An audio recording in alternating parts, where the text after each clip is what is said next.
أعوذ بالله من الشيطان الرجيم بسم الله الرحمن الرحيم قال الله تبارك وتعالى في القرآن المجيد والفرقان الحميد قل لا أسألكم عليه أجرا إلا المودة في القربى. محترم حضرات، اللہ جل شانہ کا بڑا احسان ہے، اس کا کرم ہے کہ اس نے ہم کو حضور پاک صلی اللہ علیہ وآلہ وسلم کے ذریعے سے ایک بہترین دین عطا فرمایا ہے جو تمام دینوں سے اچھا ہے، اور جس کے اندر انسان کے لیے جو چیزیں فائدہ مند ہیں وہ احکام دیے گئے ہیں، ان کاموں کو کرنے کا حکم دیا ہے، اور جو چیزیں انسان کے لیے نقصان دہ ہیں، اس کی صحت کے لیے، زندگی کے لیے، سماج کے لیے ان سے منع کیا گیا ہے۔ یہ دین کامل مکمل ہے، یہ دین جامع ہے، یہ دین آسان ہے، یہ تمام دینوں سے اچھا اور افضل ہے۔ زندگی گزارنے کے جتنے بھی طریقے لوگوں نے بنائے ہیں، چاہے وہ رسم و رواج ہوں یا فیشنیں ہوں، ان سب سے بہتر طریقہ دین اسلام ہے، جس پر انسان زندگی گزار کر کامیابی حاصل کر سکتا ہے۔ یہ دین ہم کو ملا حضور پاک صلی اللہ علیہ وآلہ وسلم کے ذریعے۔ آپ یہ دین لے کر کے آئے اور اس کو پہنچانے میں، اس کی تبلیغ کرنے میں، اس کی تعلیم دینے میں حضور صلی اللہ علیہ وآلہ وسلم کو بہت زیادہ تکلیفیں برداشت کرنا پڑا، کیونکہ بنی ہاشم جو آپ کے خاندان کے لوگ تھے وہ تو آپ کا ساتھ دیتے تھے، لیکن بنو امیہ کے لوگ جن کی حکومت تھی، جو کافر تھے، وہ بہت زیادہ تکلیفیں پہنچاتے تھے حضور صلی اللہ علیہ وآلہ وسلم کو۔ وہ تو یہ چاہتے تھے کہ آپ دین کی تبلیغ ہی نہ کر سکیں، وہ تو یہ چاہتے تھے کہ دین ختم ہی ہو جائے، وہ تو یہ چاہتے تھے کہ حضور پاک صلی اللہ علیہ وآلہ وسلم کو نعوذ باللہ ختم کر دیں، شہید کر دیں۔ اس کے در پہ رہتے تھے ہر وقت۔ حضرت ابو طالب حضور صلی اللہ علیہ وسلم کے چچا محترم، وہ ہر وقت آپ کے ساتھ رہتے تھے، اور اگر کوئی حملہ کرنے والا آتا اس سے مقابلہ کرتے اور کہتے میرے بھتیجے کو تم نہیں روک سکتے، کوئی تکلیف نہیں پہنچا سکتے۔ وہ ہر وقت حفاظت کرتے تھے حضور پاک صلی اللہ علیہ وآلہ وسلم۔ اسی طرح سے بنی ہاشم جو حضور صلی اللہ علیہ وسلم کا خاندان ہے، وہ لوگ آپ کے ساتھ رہتے تھے، اور آپ کو انہوں نے دین قبول کیا اور دین کو انہوں نے آگے بڑھانے کی کوشش کی، اس کی تبلیغ میں، اس کی تعلیم میں حضور صلی اللہ علیہ وسلم کا ساتھ دیا، اور دوسرے قبیلے کے لوگ بھی آپ کی بات مانتے تھے اور اسلام کو قبول کرتے تھے اور آگے بڑھتے تھے۔ لیکن بنو امیہ کے لوگ ہمیشہ مخالف ہوئے، حتیٰ کہ حضور پاک صلی اللہ علیہ وآلہ وسلم کو 3 سال کے لیے شعب ابی طالب میں بند کر دیا، ابو طالب کی گھاٹی میں۔ حضور صلی اللہ علیہ وسلم اور بنو ہاشم آپ کے خاندان کے لوگ ان کا بائیکاٹ کر دیا، کوئی چیز کھانے کی ان کے پاس نہ پہنچ جائے، پینے کی کوئی چیز نہ پہنچ جائے، ان سے کوئی رشتہ نہ کرے، اور ان کا سماجی بائیکاٹ کیا، معاشی بائیکاٹ کیا۔ اس طرح سے 3 سال تک حضور صلی اللہ علیہ وسلم شعب ابی طالب میں رہے، ابو طالب کی گھاٹی میں، اور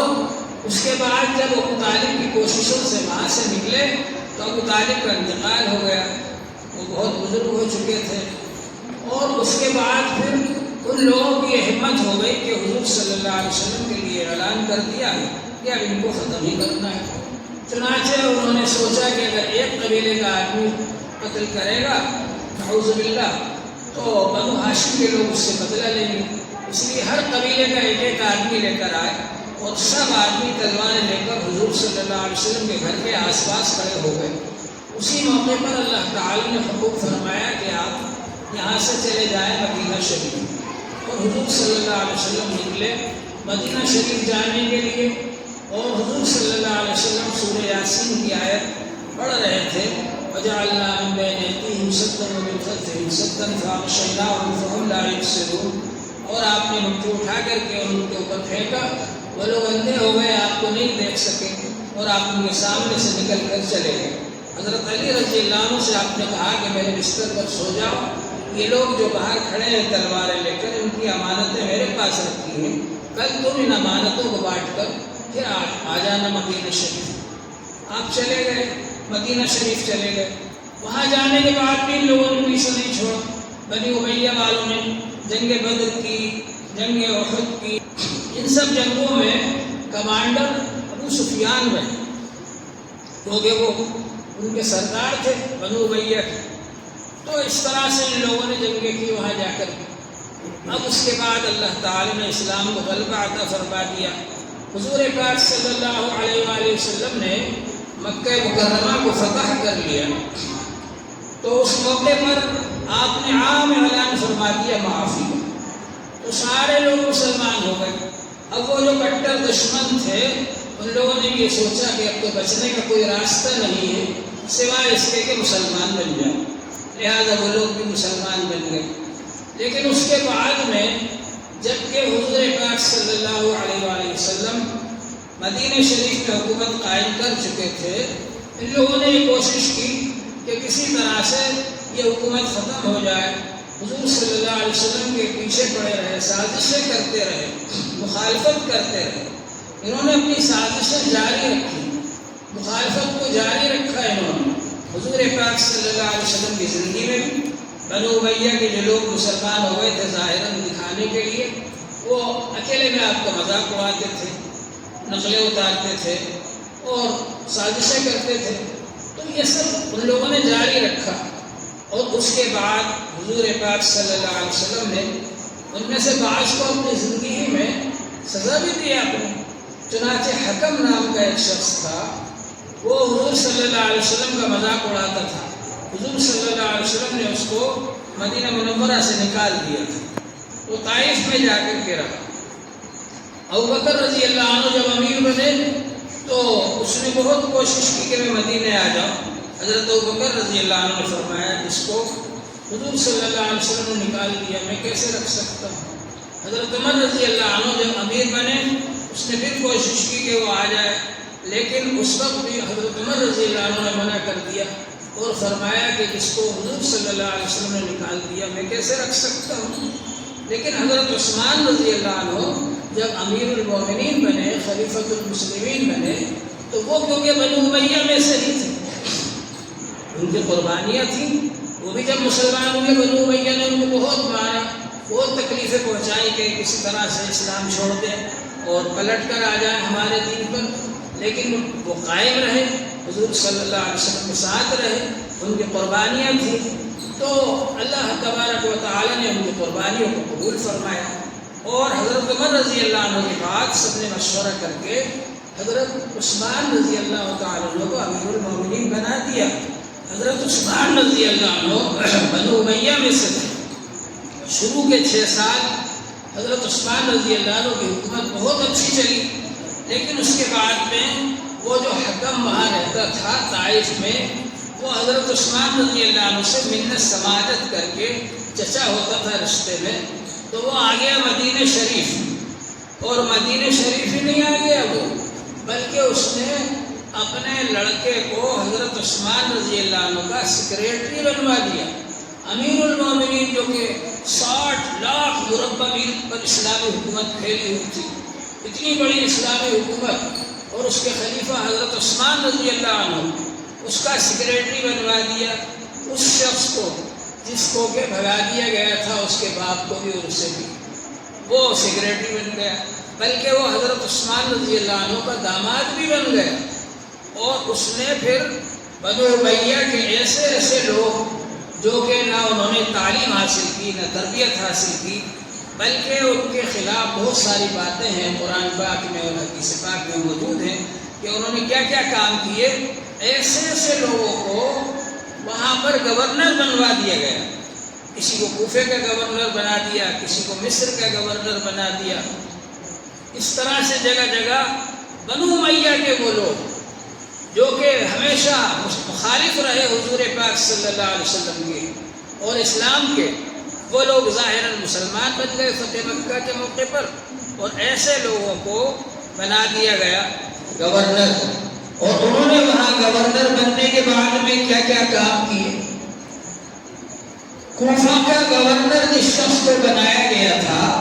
اس نے شراب پی کر فجر کی نماز پڑھائی، اور نماز 2 رکعت پڑھا کر پوچھا کہ اور پڑھاؤں کیا؟ جب اس کی شکایت کی گئی حضرت عثمان رضی اللہ عنہ سے تو حضرت عثمان رضی اللہ عنہ نے اس کو بلا کر کے کوڑے مارے، حکم دیا کہ اس کو کوڑے مارے جائے۔ اسی طرح سے مصر کا جو گورنر بنا اس کی شکایت لے کر کچھ حضرات آئے مدینہ شریف،